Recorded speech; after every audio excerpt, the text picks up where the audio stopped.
Mesdames, Messieurs, bonjour. Vous êtes sur l'émission Angle de vue et bienvenue donc à chacun et à tous.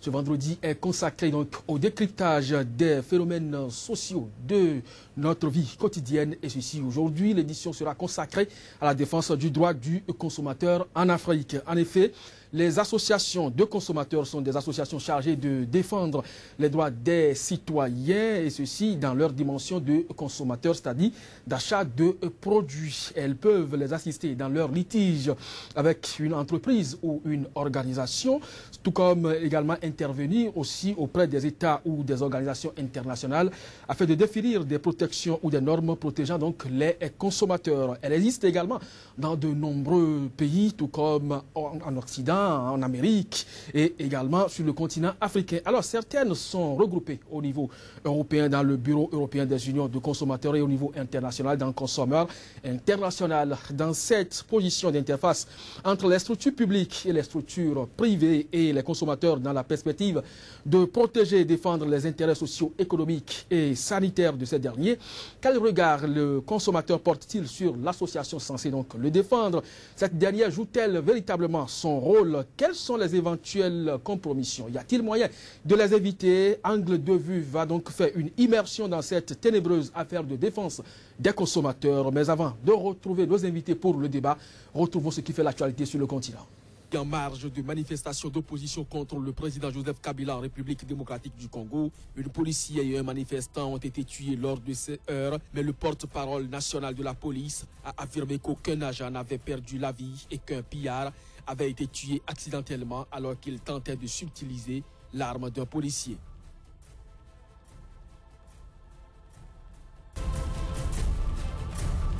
La Cour suprême de Côte d'Ivoire a rejeté jeudi le pouvoir en cassation de Simone Gbagbo, rendant ainsi définitive sa condamnation à 20 ans de prison pour atteinte à la sûreté de l'État. Simone Gbagbo, actuellement incarcéré à Abidjan, a été condamné le 10 mars 2015 à 20 ans de réclusion pour attentat à la sûreté de l'État, un verdict lourd car il doublait les réquisitions du parquet général, soit 10 ans de prison.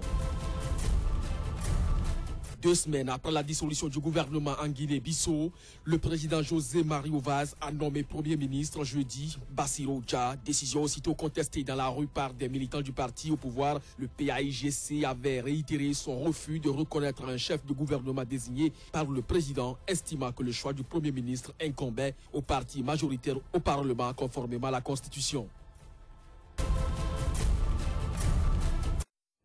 Mesdames et messieurs, les associations de défense des consommateurs foisonnent sur le continent africain. Mais malgré leur effectif à la limite pléthorique, les bénéficiaires avouent les sentir très peu dans leur rôle. Est-ce un leurre? Alors cette affaire de défense des consommateurs, ce sera donc le premier thème de votre émission pour le compte de ce matin. Et pour en parler, deux personnalités imprégnées des réalités de ce milieu. Il s'agit bien sûr de Nestor Avonomanegbe, consommateurs que l'on ne présente plus au Bénin. Bonjour et merci de répondre à notre invitation. Bonjour, monsieur Jean-Louis. Merci pour l'invitation. En face de vous, il y aura Robert Franck Akombessi. Il est le président de l'association des consommateurs des technologies de l'information et de la communication. Bonjour et merci d'être là. Bonjour, monsieur le journaliste. Bonjour aux chers concitoyens consommateurs. Alors, avant de retrouver donc le débat, la transition.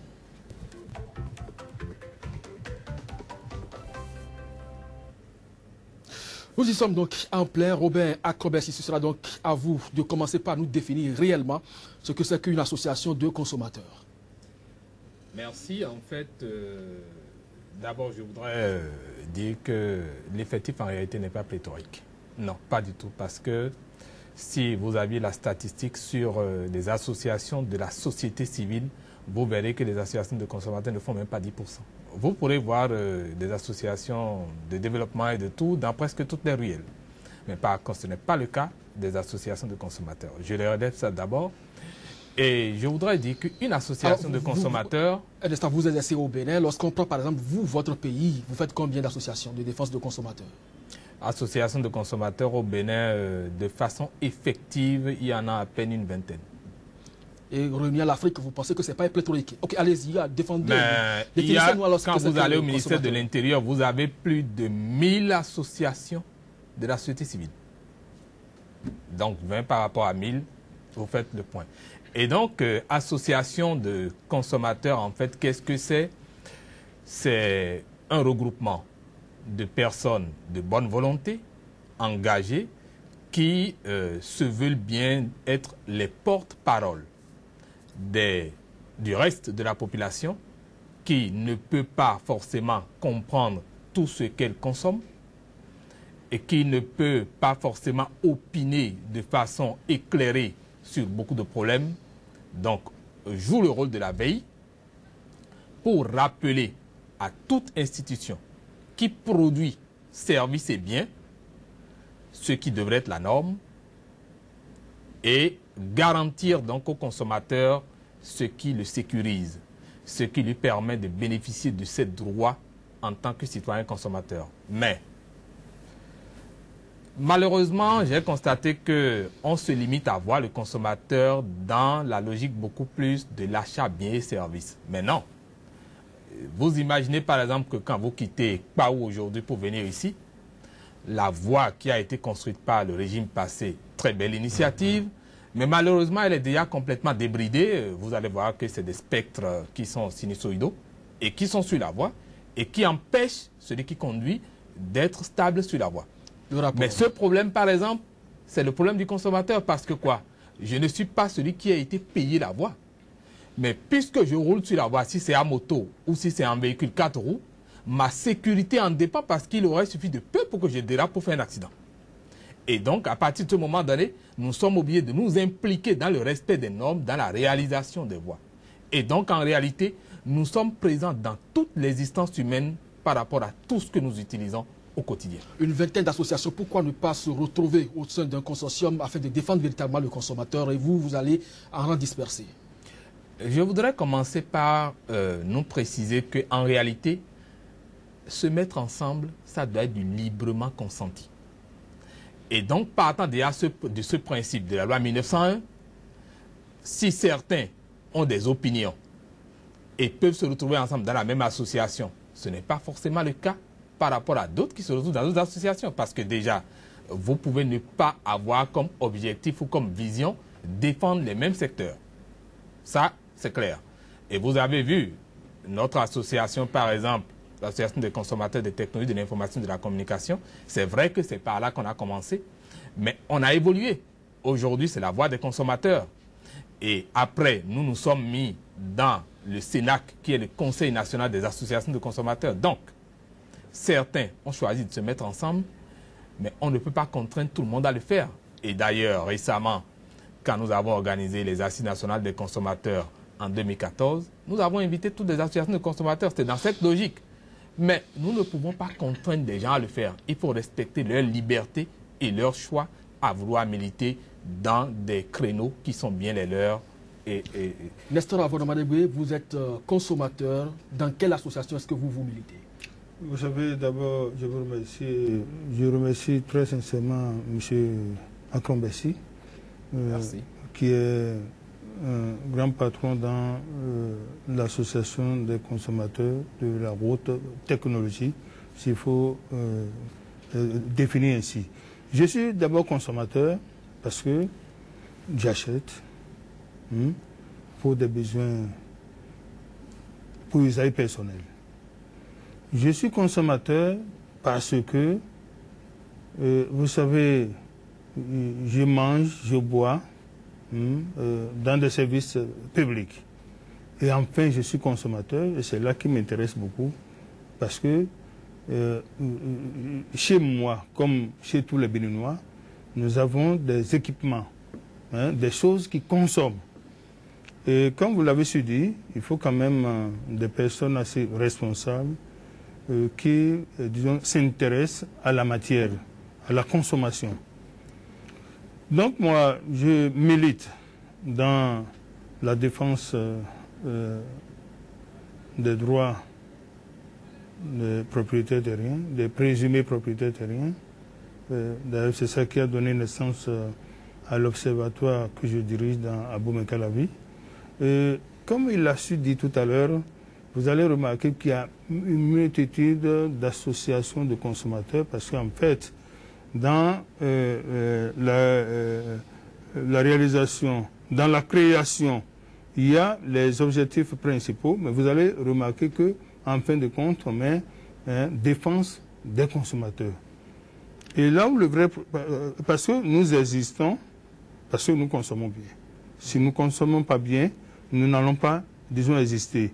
Et chez nous au Bénin, vous avez remarqué que quand on parle d'associations de consommateurs, on ne voit que le volet nourriture, les produits dans les supermarchés, disons tout ça. Mais est-ce que vous vous retrouvez en tant que vous-même responsable, membre de ces associations de défense des consommateurs, dans votre rôle de défense? Je suis dans mon rôle. Je me retrouve parfaitement, d'autant plus que nous posons des actes. Ce n'est pas les actes que nous posons, il l'a dit tout à l'heure. Et quand on prend par exemple les consommations, vous n'allez pas sans savoir que même la journée d'hier, on a vu sur WhatsApp quelqu'un écrit que ça va être une journée sans consommation de GSM pour prévenir quand même ces responsables. Mais ça n'a pas donné un effet, Roméo Acrobessi. Bon, c'est vrai que nous n'avons pas eu l'effet escompté.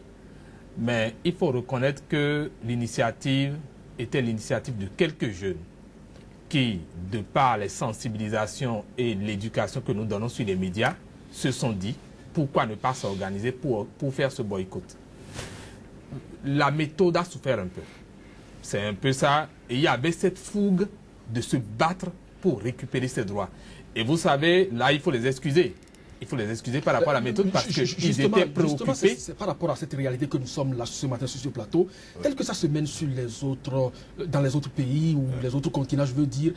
Est-ce que c'est la même chose que vous remarquez sur le continent africain lorsqu'il s'agit de défendre les droits des consommateurs? C'est toujours une lutte isolée. Non, je voudrais d'abord dire que sur notre continent, il faut comprendre que nous sommes encore des bébés. Exactement comme nous sommes en train de faire l'expérience démocratique. Parce que les associations sont des bébés ou les consommateurs sont des bébés? Que ce soit association, que ce soit consommateur, on est tous des bébés. Parce que le vrai problème, c'est quoi? Vous voyez, par exemple, aux États-Unis et en Europe, cette lutte a commencé depuis le 19e siècle. Nous sommes au 21e siècle. Et nous, on a commencé au Bénin, en réalité, il y a à peine 20 ans. Et donc, il faut dire qu'il faut le temps de l'accomplissement en termes de compétences dans le consumérisme. Il y a des instances africaines au sein desquelles vous vous retrouvez aussi. Mais quels sont les moyens que vous déployez à cet effet pour que véritablement le consommateur, aussi bien chez lui dans son pays qu'au niveau africain, puisse se sentir vraiment en sécurité vis-à-vis des organismes, que ce soit international ou même l'État, en qui se retrouverait peut-être en conflit ou en litige? Non, c'est très vrai que c'est mieux d'être fort ensemble que de prétendre à quelque chose isolément. Mais déjà, si vous êtes un peu plus fort isolément, vous êtes encore davantage plus fort quand vous êtes ensemble. C'est pour vous dire que ces instances sous-régionales ou régionales ne sont pas pour autant, elles sont en train de naître en réalité. Et que les associations de consommateurs ne sont même pas encore fortes dans leur pays. Pas suffisamment. Et donc le problème aujourd'hui, c'est de travailler à ce que la compétence, la qualification pour bien faire le travail pour lequel nous nous sommes donnés, librement donné les missions, nous puissions bien réussir. Et que cela amène en fait les réseaux à devenir plus puissants. Mais c'est un travail progressif parce que vous savez, malheureusement, nous sommes les maillons les plus faibles, en réalité en griffe, de la société civile, simplement parce que personne ne veut nous appuyer. Vous ne trouverez nulle part où des bailleurs ou des PTF veuillent accompagner des associations de consommateurs, mais parfois il suffit de créer une association pour dire je fais de l'environnement, je fais ceci. Or l'environnement c'est nous d'abord. Le droit à un environnement sain. Quand l'air que je respire n'est pas pur, j'interpelle le gouvernement et c'est moi qui ai plus de moyens de pression parce que je représente les consommateurs. On va revenir tout à l'heure à un certain nombre de dispositions qui font que véritablement les gens ne font peut-être pas confiance. C'est pour dire qu'en réalité, c'est simplement parce que nous nous retrouvons comme être une épine dans la plante des pieds de beaucoup de gens et ça fait que tout le monde se bat pour que nous soyons fragile. Est-ce que vous jouez aussi de votre crédibilité auprès non seulement de ceux-là que vous défendez, également de ces organismes qui peuvent vous associer en vous appuyant? Vous savez, M. Acrobessi, il y a une vérité qu'on va se dire. Ce qui fait échec à la puissance des associations de consommateurs dans notre pays, nous avons remarqué qu'une fois l'association est créée, c'est comment faire pour siéger au conseil d'administration de certaines structures. Alors, il faut qu'on se dise la vérité. Et une fois que certaines associations se battent pour être logées au sein d'un conseil d'administration, ils se calment. Ils sont là, ils attendent seulement les bonus qu'on va leur donner mensuellement ou annuellement. Et là, ils sont liés. Alors que le combat que vous, particulièrement, vous menez, vous êtes à l'écart et si ça ne va pas, vous dites. Mais quand vous intégrez au système, je pense que c'est la cause profonde même de l'échec de certaines associations dans notre pays. Voilà, justement, quelle crédibilité jouissez-vous aujourd'hui auprès de ceux-là que vous défendez? Et comme vient de le dire Nestor Avoromadebe, est-ce qu'aujourd'hui vous ne vous battez pas aussi pour vous faire une place au soleil? Ce qu'il dit est vrai. C'est très vrai, seulement qu'il faut nuancer.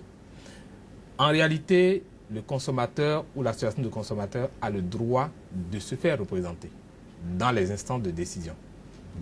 Maintenant, quand on parle d'instances de décision, ce n'est pas forcément des conseils d'administration. Ça peut être des conseils d'administration, mais ce n'est pas forcément des conseils d'administration. Généralement, en principe... Mais quand vous parlez de se retrouver dans les instances de décision, alors que nous savons qu'il y a des secrets qu'il ne faut pas livrer, alors qu'on a des droits de réserve, alors qu'on a des primes, on a des avantages liés à tout ça, est-ce que vous ne pensez pas qu'on a les pieds et mains liés en même temps? Voilà.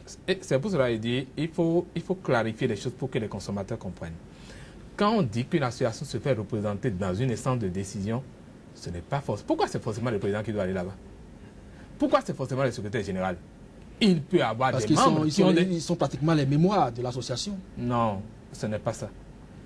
En principe, on désigne des gens qui ont de la compétence par rapport au secteur, qui ont de la moralité, de la bonne moralité, et qui sont désignés comme des gens pouvant représenter valablement. Et quand cette personne représente, c'est cette personne qui a les obligations de réserve. Le président de l'association n'a pas les obligations de réserve, le secrétaire général n'a pas les obligations de réserve que l'autre a, parce que c'est l'autre qui est membre du conseil d'administration. Mais malheureusement, effectivement, il semble que pour étouffer un peu le combat, comme je vous l'ai dit, les gens utilisent toutes les armes possibles pour étouffer le combat. On identifie les présidents parce que c'est eux qui sont plus visibles et on se dit, bon, il faut les mettre quelque part et puis qu'ils cessent de nous emmerder. Moi, j'ai fait le choix de ne pas me retrouver dans le conseil d'administration. Donc vous êtes sûr que demain, quand vous serez appelé, vous ne le faites pas?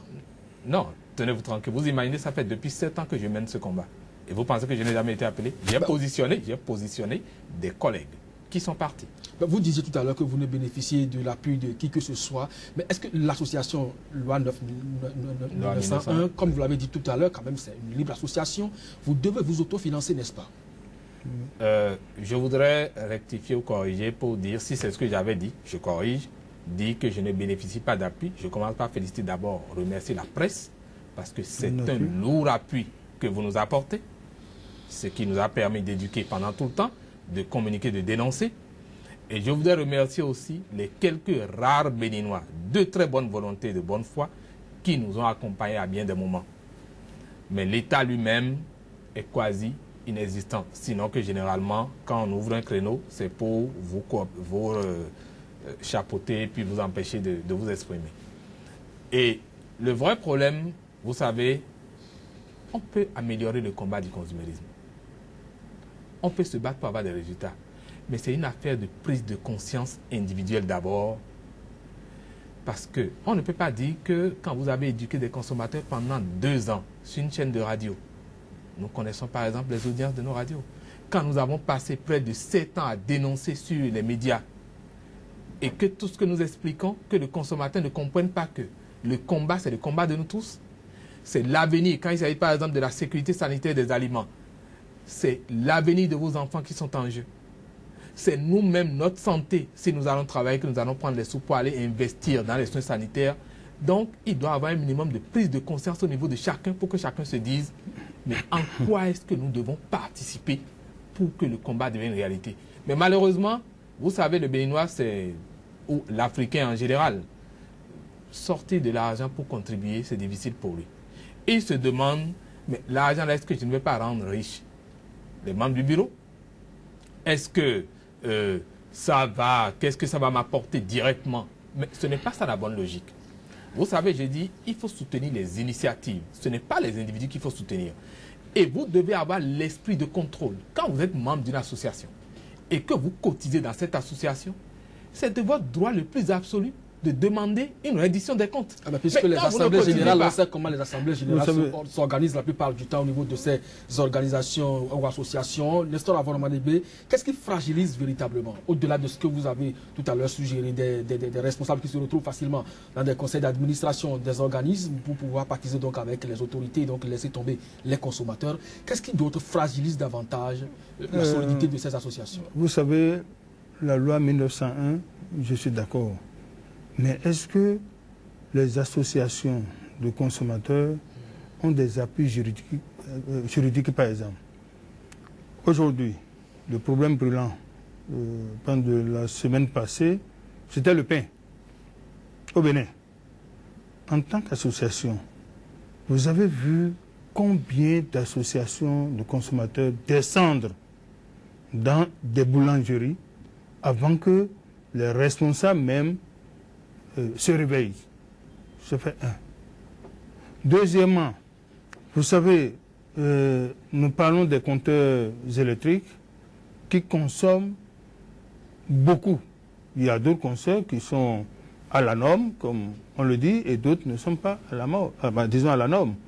Vous, en tant qu'association de consommateurs, vous qui nous protégez, est-ce qu'il vous est arrivé une fois de faire des descentes inopinées dans des maisons, vous rapprochez des gens pour savoir, mais la consommation d'électricité de telle période à telle période, c'était tel montant, c'était tel nombre de kilowatts.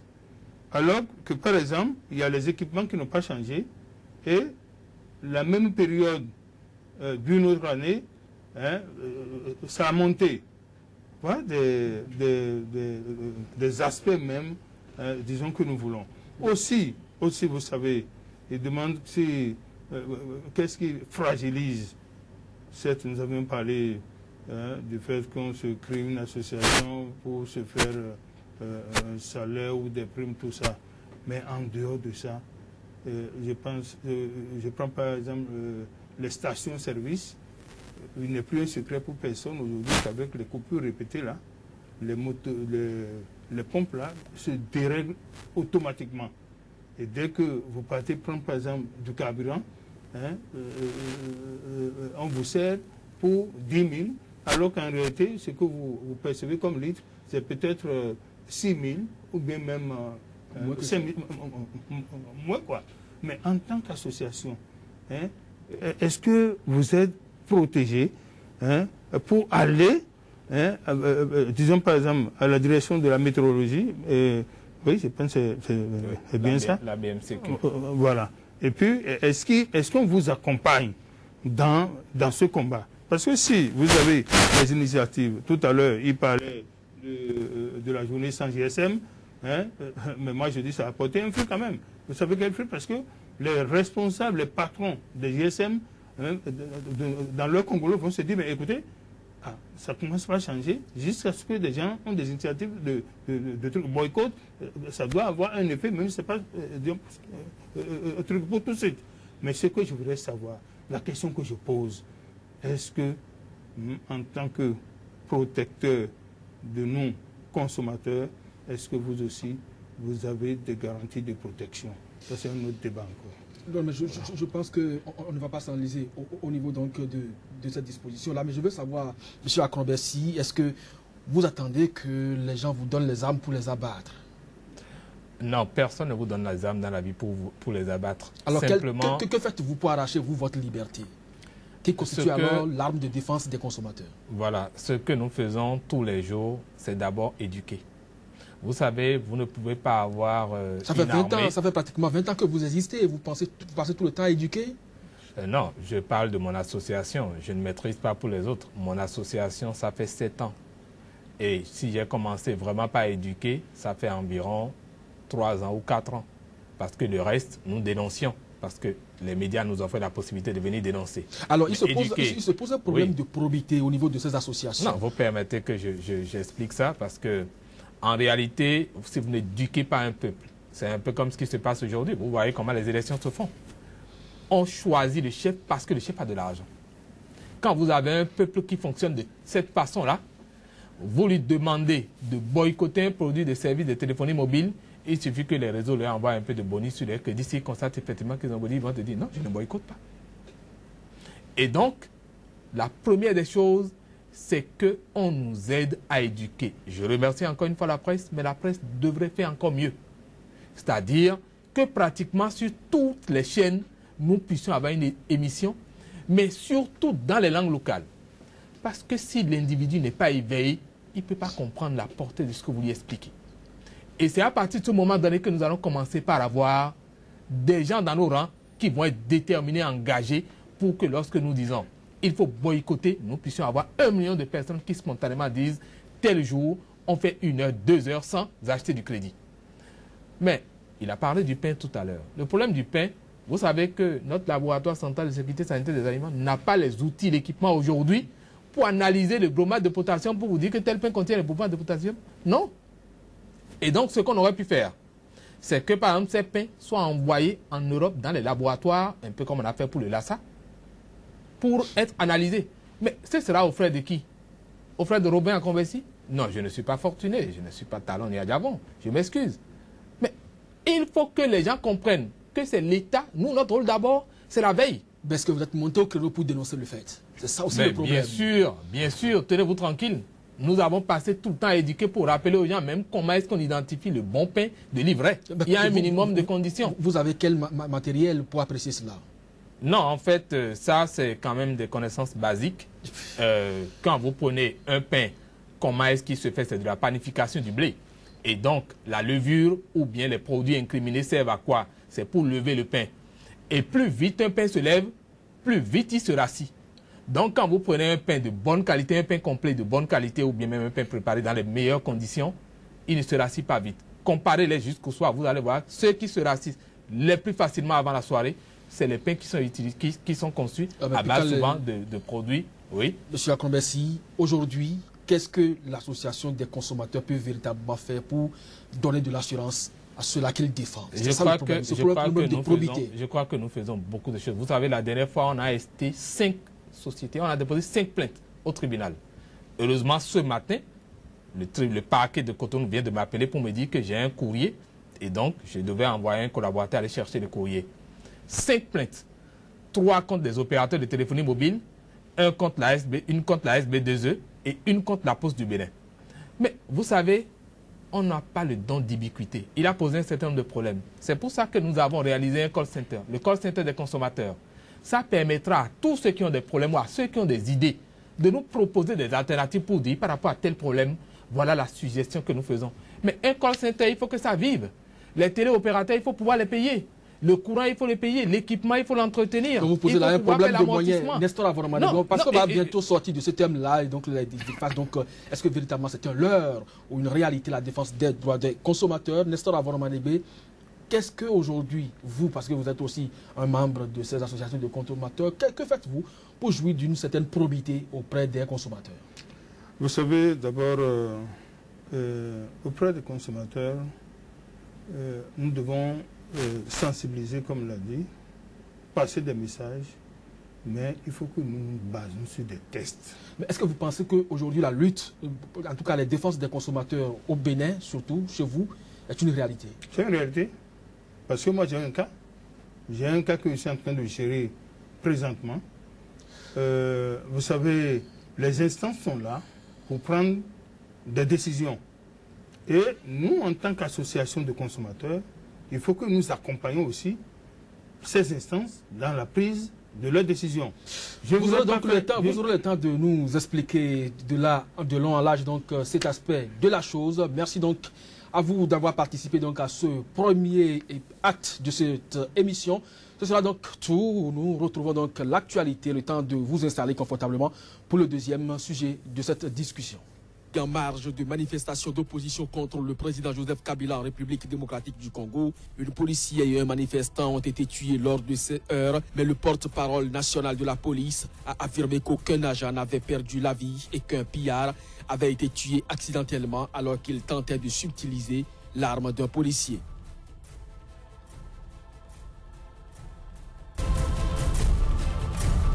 La Cour suprême de Côte d'Ivoire a rejeté jeudi le pouvoir en cassation de Simone Gbagbo, rendant ainsi définitive sa condamnation à 20 ans de prison pour atteinte à la sûreté de l'État. Simone Gbagbo, actuellement incarcéré à Abidjan, a été condamné le 10 mars 2015 à 20 ans de réclusion pour attentat à la sûreté de l'État. Un verdict lourd car il doublait les réquisitions du parquet général, soit 10 ans de prison. 2 semaines après la dissolution du gouvernement en Guinée-Bissau, le président José Mario Vaz a nommé Premier ministre jeudi Bassirou Dia, décision aussitôt contestée dans la rue par des militants du parti au pouvoir. Le PAIGC avait réitéré son refus de reconnaître un chef de gouvernement désigné par le président, estimant que le choix du Premier ministre incombait au parti majoritaire au Parlement conformément à la Constitution. Voilà, nos invités sont effectivement restés. Le débat se poursuit autour du même sujet, mais cette fois avec un autre angle de vue. Alors, quelle orientation donner désormais à la lutte? Quelle perspective entrevoyez-vous pour la survie des associations? Ce sera donc autour de ces 2 points que nous allons donc mener la discussion juste après cette transition.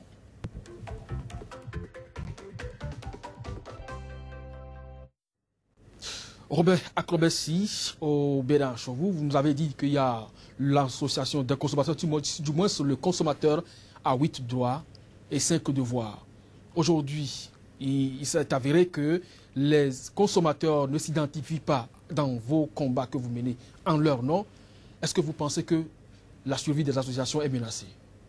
Non, pas du tout. Moi, je peux vous dire qu'aujourd'hui, le nombre d'appels que je reçois par jour, ça fait exploser mon portable. Donc, ce n'était pas le cas il y a 4 ans ou 5 ans. Ça veut dire que les gens ont commencé à prendre conscience. Le nombre de personnes que je rencontre dans la rue, qui me félicitent et qui me remercient, c'est énorme. Le nombre de messages que je reçois dans mes mails et le nombre de personnes qui appellent le call center. Vous savez, le call center a travaillé pendant 3 mois parce qu'on a été appuyé par un call center qui a mis ses équipements à notre disposition. Mais ceux qui avaient des problèmes de branchement d'eau avec la SB2E, avec les télécoms, ils ont vu leurs problèmes réglés. Mais quand il y a eu les élections présidentielles, tous ceux qui avaient des problèmes de carte d'électeur, pour lesquels on a pu identifier les positions des cartes d'électeur, on a pu résoudre leurs problèmes. Ça veut dire qu'aujourd'hui, on a commencé par avoir plus de confiance, ou on bénéficie de plus de confiance de la part des consommateurs. Donc vous ne voyez pas une fin subite? Non, pas du tout. En tout cas, pas mon association. Je sais que nous avons beaucoup à faire encore et que ça a commencé par prendre. C'est maintenant que ça a commencé par prendre. Nestor Avoromadegbe, vous avez tout à l'heure fait ressortir un certain nombre de questionnements. Est-ce que vous pensez véritablement que les associations peuvent continuer à vivre dans ce contexte? Tout à fait. Tant qu'il y a la volonté politique, les associations de consommateurs vont se vivre. Et vous entrevoyez cela comment? Mais ça, vous savez... je dis, il y a des initiatives qui sont là, il y a des tests qui sont là. Il faudrait juste que les associations s'approprient de ces tests-là. On va aller, par exemple, on va prendre quelques, disons, domaines. Le transport. Vous savez, ça cause d'énormes problèmes maintenant avec les variations de prix du carburant.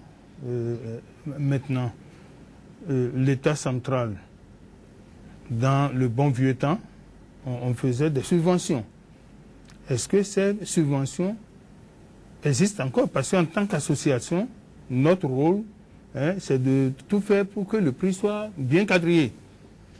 Pour que le Béninois lambda puisse quand même rouler ou bien se déplacer d'un point A pour aller à un point B à moins de coûts. Mais est-ce que c'est manifeste? Je pense que à l'heure actuelle, comme des réformes sont en cours, il faudrait que les associations de consommateurs soient quand même intégrées à ce système-là, parce que en fait c'est nous. Nous n'allons pas dire que c'est nous qui allons faire venir le carburant, mais comment faire pour que le carburant qui vient soit à bas coût? Voilà par exemple un cas typique. Aussi, vous savez, je dis, il y a des tests qui existent. Et ces tests qui existent là, je prends par exemple le cas du Bénin qui a sorti tout récemment, un arrêté interministériel pour lutter contre le commerce illicite des produits de tabac par exemple. Et dans ce combat, c'est-à-dire quand vous prenez les pays de l'Interland qui nous entourent ici, ces pays ont des spécifications par exemple pour le tabac.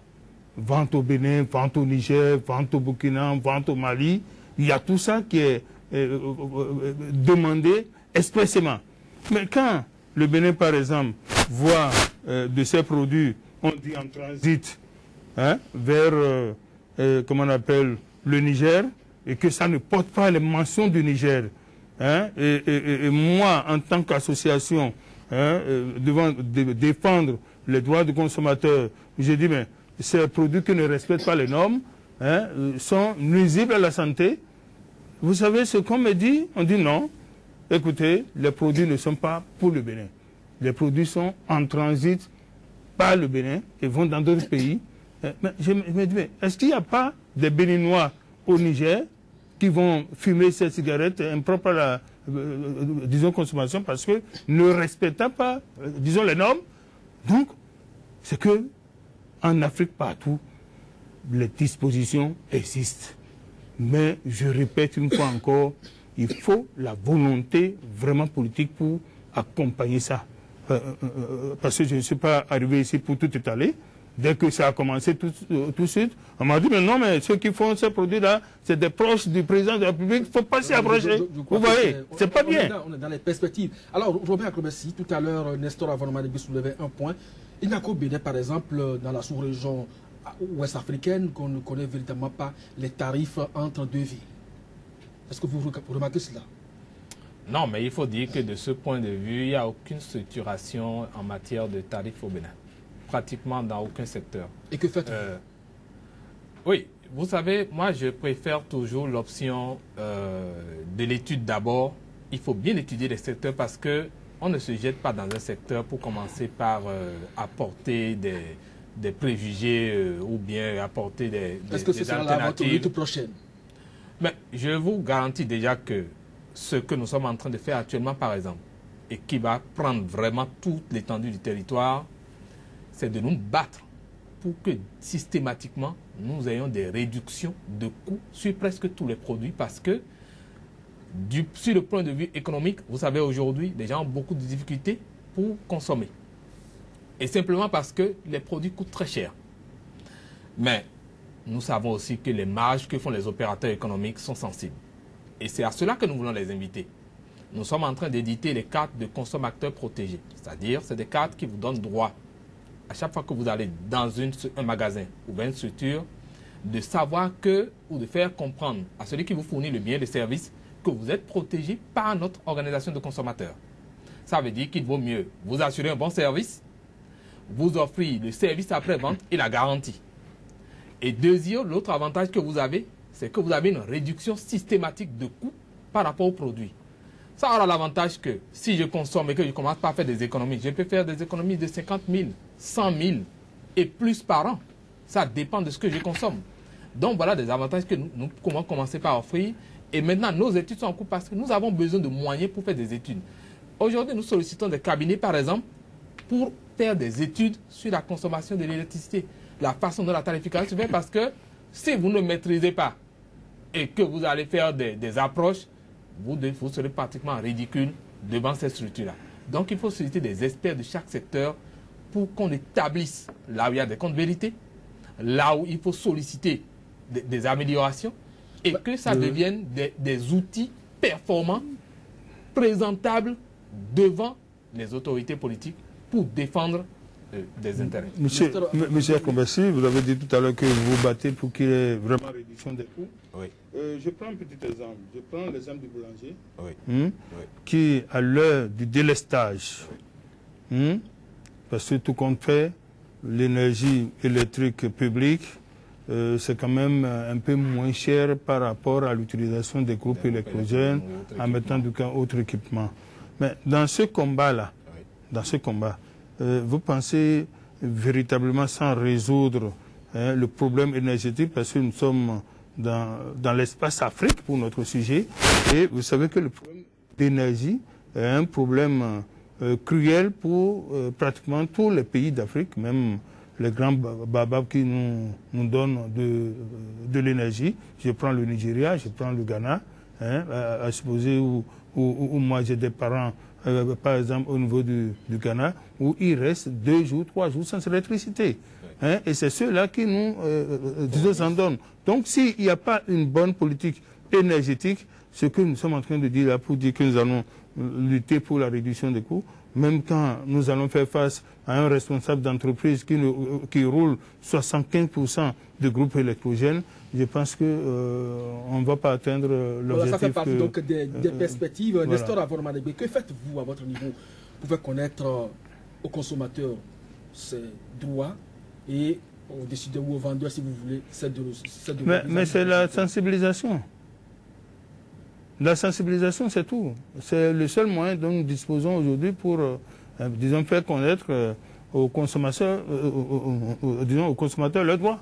C'est la sensibilisation. Parce que nous n'avons pas les moyens nécessaires pour, disons, produire tout ce qu'on veut, mais les tests qui sont là, il faut les sensibiliser à partir, disons, de ces tests. Maintenant, il parlait tout à l'heure, quand on prend un produit, il faudrait quand même la fiche technique. Est-ce que ces fiches sont mises à la disposition des associations de consommateurs? Il faudrait quand même que l'État, dès l'instant, prenne en compte les problèmes réels des associations de consommateurs. Parce que la survie des populations en dépend largement. Et c'est pourquoi je suis d'accord avec M. Akromessi. Ce n'est pas pour aller commander, mais quelqu'un qui fait un bon boulot comme ça, un bon boulot, qui dit, lui, il ne va pas siéger dans des instances. Mais c'est déjà très bien. Là, mais il faut qu'on le renforce. Vous avez vu le FONAC. Aujourd'hui, à l'étape, le FONAC, disons que c'est pas mal. Ils ont maintenant des renforts. Et puis, disons, la justice, disons, les trucs assistent. En tant qu'association de consommateurs, il disait tout à l'heure, si vous attaquez un bon boulanger sur son pain, alors que vous n'avez pas les spécifications de fabrication, tout ça, les dosages, tout ça, il peut vous attaquer. Mais une association de consommateurs qui, par exemple, dénonce un truc du genre, quelle garantie, disons, il a? Robert Akromessi, quand est-ce que le bébé Afrique, en termes de défense de consommateurs, va grandir? Le bébé Afrique, je vous rassure qu'il est en train de grandir et qu'il deviendra bientôt un grand enfant parce que, vous savez, aujourd'hui, nous avons l'initiative que nous appelons la tribune des consommateurs et qui va commencer bientôt. Nous allons le faire sur toute l'étendue du territoire, c'est-à-dire, ce sera des occasions un peu comme sous là-bas, par exemple, que faisaient nos parents. Et il y aura nos représentants, nos démembrements qui sont dans chaque commune et les gens pourront commencer par en faire des débats qui vont cesser d'être des sujets tabous. Tout le monde pourrait débattre de la question de la consommation et chaque citoyen peut apporter son approche. Mais je voudrais dire aussi que nous aurons bientôt des rencontres entre consommateurs et opérateurs économiques. Et là, le patronat du Bénin, je parle du CNPB, et la Chambre du commerce, d'industrie et du commerce du Bénin sont interpellés parce que c'est important que les associations de consommateurs rencontrent les opérateurs économiques secteur par secteur pour discuter des problèmes qui se posent dans chaque secteur en sorte que nous puissions éviter la mésintelligence. Parce que vous avez vu ce qui se pose comme problème avec le pain. Si nous, les organisations de consommateurs, on se décide, on peut faire fermer beaucoup de boulangeries. C'est très simple. Il suffit qu'on arrive à convaincre. Et vous n'avez donc pas le pouvoir régalien de l'État. Il ne s'agit pas de cela. Pour tuer une entreprise, pour la faire fermer, on n'a pas besoin d'utiliser le pouvoir régalien. Il suffit de convaincre le consommateur que là, c'est mauvais. Et quand on commence par boycotter votre produit, vous fermez, vous mettez la clé sous le paillasson vous-même. Et nous allons éviter ça pour les opérateurs. Merci donc à vous, Robert Akromessi. Vous êtes donc sur ce plateau pour participer à cette émission de droits des consommateurs sur Sika TV et bien sûr sur l'émission Angle de vue qui s'achève comme ça. Merci donc à vous également, Nestor Avonomanegbe, pour avoir participé de votre façon également à cette émission. Merci donc à chacun et à tous de nous avoir suivis sur Sika TV, l'émission Angle de vue. C'est terminé pour le compte de cette journée.